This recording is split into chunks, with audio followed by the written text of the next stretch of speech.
when it comes to the history, when it comes to tradition, lore, and some scholarly sources, are they always recording that werewolves would be evil, attacking, killing people, killing animals, drinking their blood, eating their flesh? Is it always something of that sort? No. Sometimes yes. Like it's definitely true that societies that believed in and practiced werewolfism did not believe it was a bed of roses. Um, but by the same token, they were not like accepting the Norse, where it was, if it existed, as I said, there's going to be some academic who's like, no. But if it existed in the Norse case, it was used mostly militarily. In the case of the Mexican and American natives, not so much. Like we know for a fact that turning into a werewolf just to attack other people was seen as a form of sorcery, bearing in mind that they did have a distinction between white magic and black magic, or natural, like whatever terms you want to pick, good and bad, and sorcery's bad. You could see, even in the Aztecs empire, you could seriously suffer for doing sorcery. Human hearts are okay though. But as I said, like in a strict sense, harmful. It's going to depend on the person. It's going to depend on why they're doing it. Same as any other human activity, really. It's like, what's the difference between keeping a gun, right? Some people go and shoot up all their neighbors, and others do it for fun or because they want to hunt animals, or arts like sword fighting. I know a few people who do sword fighting. Most of them have never decapitated someone. Actually, all of them have never decapitated someone, or they'd be in prison right now. It's all going to depend. We might say something else spiritually. Like we might be tempted to reach a don't turn into a werewolf conclusion spiritually, but in terms of if werewolfism is being done, are people going to be dying left and right? The answer is no. Or at least no, depending.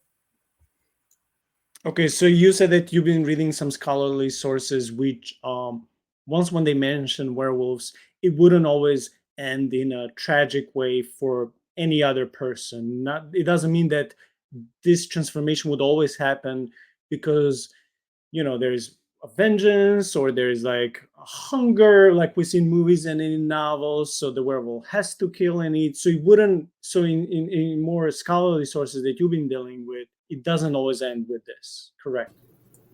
No. As I said, there's going to be individual exceptions. The Norse are particularly outstanding here. Sorry for anyone who really loves Norse civilization, but like in a native, so amongst Inuit, the main reason you would undergo that sort of activity if you're a practicing Inuit shaman was because there was a problem with the food supply. And the Inuit believed that the food supply were controlled by like a spiritual. So the Inuit believe that everything has a soul, and the souls of certain classes of animals are ruled over by specific animals.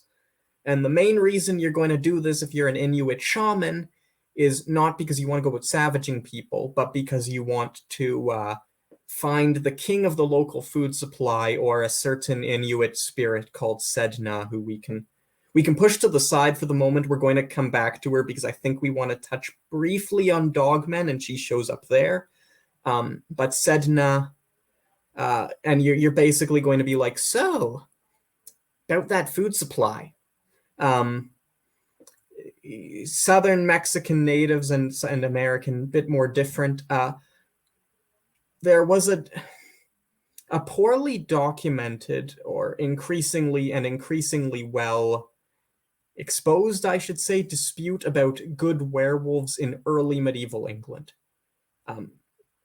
So to contextualize this very briefly for people here, the witchcraft and demons are real and they can kill you was not a view taken by the church until the very, very late 14th century. Legally speaking, that is.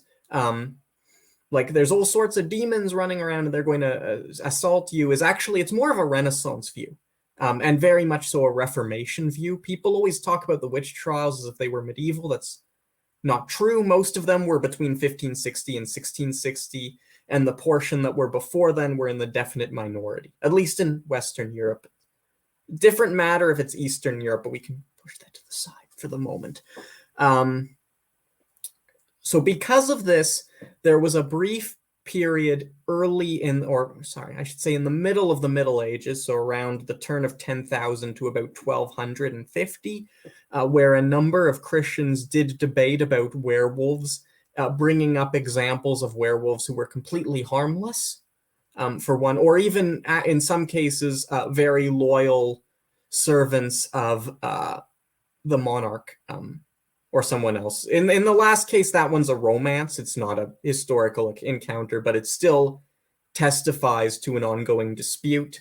Unfortunately, the main source on that one is rather hard to find in English. It is oh, here we go. Geoffrey Allen Massey, Corpus Lupi, The Medieval Werewolf and Popular Theology.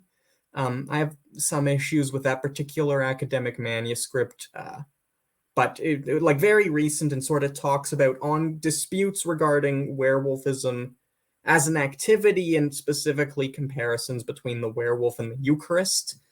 It's a little hard to find, unfortunately, so it would be hard for people to vet me here, but like that was an ongoing dispute in the Middle Ages, and then just sort of tapered out. But yeah, like some European basis for harmless werewolves too.